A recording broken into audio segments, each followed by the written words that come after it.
Princess and the Gnome. Once in the land of Eldoria, there was a kingdom ruled by a wise and kind-hearted king, King Alistair, and his beloved queen, Queen Elara. Their daughter, Princess Leora, was renowned across the realm for her beauty, her intelligence, and her spirited nature. Though the court adored her, and suitors from far and wide sought her hand, the princess had no desire for the arranged marriages her parents dreamed of for her. Leora had always been different from other royal women. While they pranced in silks and jewelry, Leora found comfort in simple gowns and bare feet. She longed for adventure, freedom, and a life where she could choose her destiny. As a child, she would sneak away from the castle, exploring the forests, rivers, and meadows that bordered the kingdom. It was on one of these excursions that she first encountered the creature who would change her life forever. One misty autumn morning, Leora ventured deep into the enchanted wood, a mysterious forest known to be home to magical beings. The trees here were ancient, their trunks twisting and gnarled, and the air hummed with a strange, unseen energy. As she wandered, her attention was caught by a peculiar sound, a high-pitched singing that seemed to float through the air. Curious, Leora followed the melody until she reached a clearing where a small figure sat on a mushroom, strumming a lute. The creature was no taller than a few feet, with a round belly, a bright red cap perched atop his head, and a beard that almost touched the ground. He looked up as she approached, his sparkling eyes twinkling with mischief. "Well now, what have we here?" the gnome asked in a voice that was both warm and teasing. Leora, though taken aback, couldn't help but smile. "I didn't expect to find anyone here," she said, her voice soft. The gnome chuckled. "Few expect to find a gnome in the woods, but here we are. Name's Bram, and you are?" "I am Princess Leora of Eldoria," she replied, her voice betraying the fact that she didn't quite know what to make of this odd creature. Bram's eyes widened in surprise, but his grin only grew. "A princess, eh? A bit far from the castle, aren't we?" Leora's cheeks flushed slightly, but she was unfazed. "I like the forest," she said simply. "It feels freer than the palace." Bram nodded knowingly. I can understand that. The palace can be a heavy place to live in. Too many rules, too many expectations." It was the first time anyone had spoken so frankly to her about the constraints of her royal life. She studied him for a moment, her curiosity piqued. "Why are you here, Bram? What brings you to this part of the forest?" The gnome laughed, a high-pitched sound that echoed through the trees. "I live here, of course. This is my home, and these woods are full of stories. Stories I'm always happy to share with anyone willing to listen." Over the course of the following weeks, Leora returned to the enchanted wood to meet Bram again and again. Each visit revealed new layers to the gnome's personality, his love for music, his deep knowledge of the forest's flora and fauna, and his uncanny ability to make her laugh even when her heart was heavy. The more time they spent together, the more Leora found herself drawn to him. She had never met anyone like Bram before. He wasn't concerned with her title, her royal duties, or the things that weighed on her mind daily. He simply accepted her for who she was. For the first time in her life, Leora felt truly seen. But their growing friendship was not without complications. Word soon spread throughout the kingdom that the princess had been seen wandering the forest with a gnome, and whispers of the relationship reached her parents. King Alistair and Queen Elara were horrified. A gnome, they thought? No noble blood, no lands to offer, and no wealth to match that of the kingdom. It was an insult to the royal family's reputation, and the queen's heart ached at the thought of her daughter being tied to someone so beneath her. The princess was summoned to the palace. As she entered the grand hall, her parents sat upon their thrones, faces grave with concern. "Leora," King Alistair began, his tone stern but gentle. "We have heard troubling rumors of your friendship with a gnome." Leora stood tall, her back straight despite the unease creeping up her spine.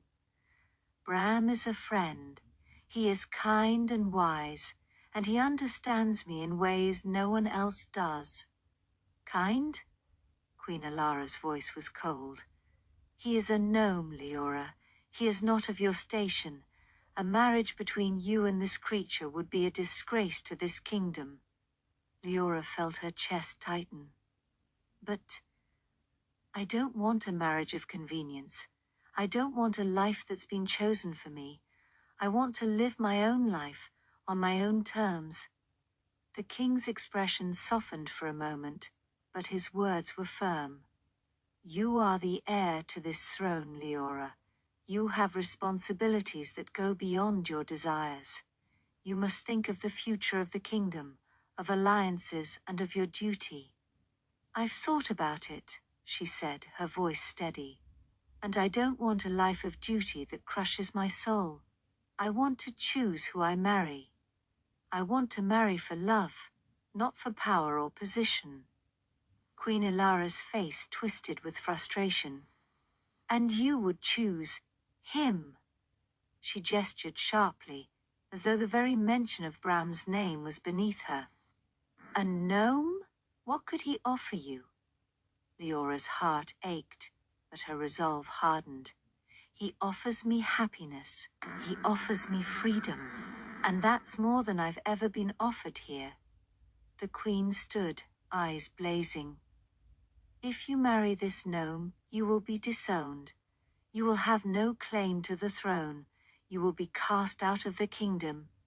Leora swallowed, the weight of her parents' words pressing on her. But then she thought of Bram, the way he made her laugh, the way he made her feel at peace in a world that had always been full of expectation and pressure. She knew in her heart that she couldn't live without him. "I will choose my own path," Leora said softly but with certainty. "And if that path leads me away from the kingdom, then so be it." Her parents were silent, their faces etched with disappointment and anger. But Leora's mind was made up. She would not bow to tradition. She would not live a life that stifled her spirit. She would marry Bram, the gnome who had shown her what it meant to live freely. The decision to leave the palace was not an easy one. Leora spent the night in her chambers, staring out at the moonlit horizon, wondering if she had truly made the right choice. The weight of her parents' rejection settled heavily on her heart, but the thought of her life in the palace, bound by expectations and suffocating duties, felt far heavier. The stars above, twinkling with distant light, seemed to whisper that she was on the right path. The next morning, Leora gathered her things in secret, slipping out of the castle just before dawn. She knew that once she made her choice, there would be no turning back. The palace gates would close behind her, and she would be on her own. But for the first time in her life, she felt free. Bram was waiting for her by the edge of the enchanted wood, his small figure outlined against the early morning mist. When he saw her, he stood up, his bright red cap bouncing with each movement. "Did you leave?" he asked with a twinkle in his eye. "I did," she said, her voice steady but tinged with both excitement and fear. "I'm ready. I want to be with you, Bram, no matter what." His smile grew wide, and he gave a little hop, almost as if he were dancing in the air. "You don't know how long I've waited to hear those words. I thought you might never come, but here you are." Leora smiled, the uncertainty in her heart easing for the first time in years. She reached for his hand, and together they walked into the forest, leaving behind the life she had known. Life with Bram was different, yet in many ways, it was everything Leora had ever dreamed of. The two of them found a small, cozy home tucked in the heart of the enchanted wood. It wasn't grand or opulent, but it was peaceful and full of life. The little cottage was made of wood and stone, with a thatched roof and a garden full of wildflowers. Bram, it turned out, was quite the gardener. His small, nimble hands could coax even the most stubborn of plants into bloom. At first, life outside the palace was a bit of a challenge. Leora was used to servants doing everything for her, from brushing her hair to bringing her meals. But with Bram, she learned to do things for herself, to find joy in the simple tasks that she had never given a second thought to before. She gathered herbs from the forest, cooked hearty meals over the fire, and even helped to build small structures around their home. The gnome had a surprising amount of knowledge about the forest. He taught her how to speak to the trees, how to listen to the whispers of the wind, and how to track animals through the underbrush. Leora had always felt a deep connection to nature, but with Bram, she felt as if she were truly part of it, not just a spectator. But not all was peaceful in the kingdom of Eldoria. The news of the princess's departure spread like wildfire. The people were shocked, the nobles outraged. Whispers of rebellion began to spread as Leora's decision ignited a firestorm of debate in the royal court. King Alistair, though his heart broke for his daughter, understood the weight of the situation. He knew that her marriage to a gnome, however sincere, would cause a scandal that could unravel the kingdom's alliances. A princess who abandoned her throne for love, no matter how pure that love might be, could not go unpunished. In the days that followed, the king called for a council, demanding that the princess be brought back. The queen, however, was far less composed. Her pride had been wounded, and she saw the princess's actions as a betrayal. "They have disgraced us," she said bitterly to her husband. "Our bloodline, our name. We cannot let her go unpunished." Alistair's eyes were weary. "She's our daughter, Ilara. I fear if we push her too hard, we will lose her forever. Perhaps it is time we let her make her own choices." But the queen would not hear of it. Her sense of duty to the throne and to the legacy of Eldoria outweighed any love she might still hold for her daughter. "I will not let this stand." Back in the forest, Leora and Bram's love blossomed in ways that Leora never could have imagined. The world outside may have been in turmoil, but within the woods it was as though time itself slowed, allowing them to savor every moment. Yet, the shadows of her past life still loomed over them. One evening, as the sun set behind the trees, casting a golden glow over the forest floor, a shadow appeared at the edge of their clearing. Leora, who had been sitting on the porch of their little cottage, looking out at the horizon, stood up sharply when she saw who it was. Her parents, King Alistair and Queen Ilara, had come, their faces grim and filled with authority. They had followed her, despite the royal guard's objections. Behind them stood a small entourage, including some of the kingdom's most influential nobles.